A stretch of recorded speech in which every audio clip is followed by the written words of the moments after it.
వాస్తుశాస్త్రాన్ని నమ్మడం మనకు అనాదిగా వస్తోంది. మన వాళ్ళు ఏది చెప్పినా దాని వెనుక ఏదో ఒక మర్మం ఉంటుంది. దానికి అప్పుడు సైంటిఫిక్ వివరణలు ఇచ్చారు అంతే. అందులో వాస్తుశాస్త్రం కూడా ఎంతో బలమైనది. వాస్తు బాగా లేకుంటే పస్తులుండి సంపాదించినా కూడా ఇంట్లో ధనం నిలవదనేది ఒక సామెత. అందుకే ముఖ్యమంత్రులు, ప్రధానమంత్రులే కాదు, ఎవ్వరైనా వాస్తు ముందు తల ఉంచుతారు. అందుకే ఇల్లు కట్టుకోవడానికి మనం ఎంతో కష్టపడతాం. ఎన్నో ఏళ్లుగా కష్టపడిన సొమ్ముతో పాటు హోమ్ లోన్స్ తీసుకొని కూడా కడతాం. అయినా కూడా వాస్తు పరిధిలో ఇల్లు లేకుంటే మనశ్శాంతి కరువవుతోంది. ఎందుకంటే ఎంత సంపాదించినా కూడా అది చేతిలో ఉండదు. ఏదో ఒక సమస్య వస్తూనే ఉంటుంది.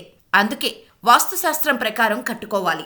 కానీ మహానగరంలో వాస్తు ప్రకారం ఉండాలంటే ఏదో ఒక సమస్య వచ్చి పడుతూనే ఉంటుంది.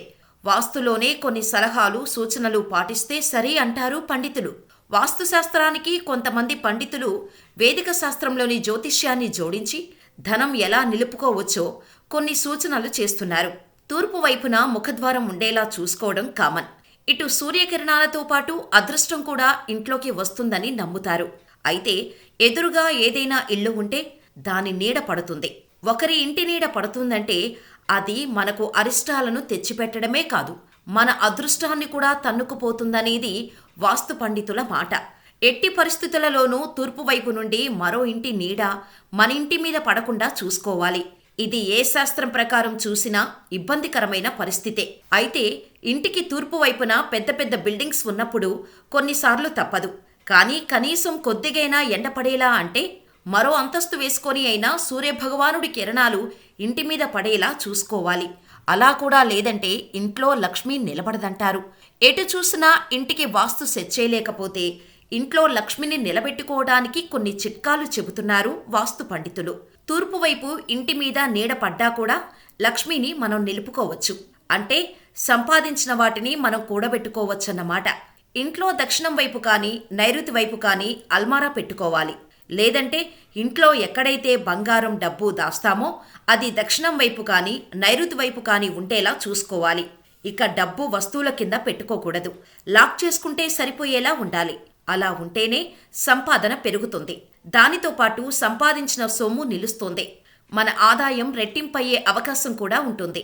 లక్ష్మిని ఆకర్షించే పరిస్థితి కూడా ఉంటుంది. ఇది పెద్దగా ఖర్చయ్యేది కూడా కాదు. ఇంట్లో ఉన్న అల్మారాని వాస్తు ప్రకారం సర్దుకుంటే సరిపోతుంది. ఇల్లు మొత్తం వాస్తు ప్రకారం ఉంటేనే సరిపోదు. ఇంట్లోని వస్తువులు కూడా ఉండాల్సిన చోటే ఉండాలి. లేదంటే వాస్తు ప్రకారం ఇల్లు ఉన్నా కూడా మనకు మంచి జరగకపోవచ్చు. ఇంట్లో ఏదో ఒక ఇబ్బంది రావచ్చు. కాబట్టి ఈ చిన్నపాటి మార్పులతో లక్ష్మిని ఇంట్లోనే ఉంచుకోండి. ఈ మాత్రం మార్పులకు కూడా అవకాశం లేదంటే మరోసారి ఇంటిని వాస్తు ప్రకారం కట్టుకోవాల్సి రావచ్చు. లక్కున్నా లక్ష్మి నిలబడకపోతే మనం పరిగెత్తినా పడిపోతాం. ఎంత సంపాదించినా కూడా ఏదో ఒక రోజు ఏదో ఒక రూపంలో పోతుందంటారు వాస్తు పండితులు. అందుకే ఇల్లు తీసుకునేటప్పుడు అన్ని జాగ్రత్తలు తీసుకోవాలి. వాస్తు పెద్దలకు చూపించాకే ఇంటిని కొనుగోలు చేయాలి.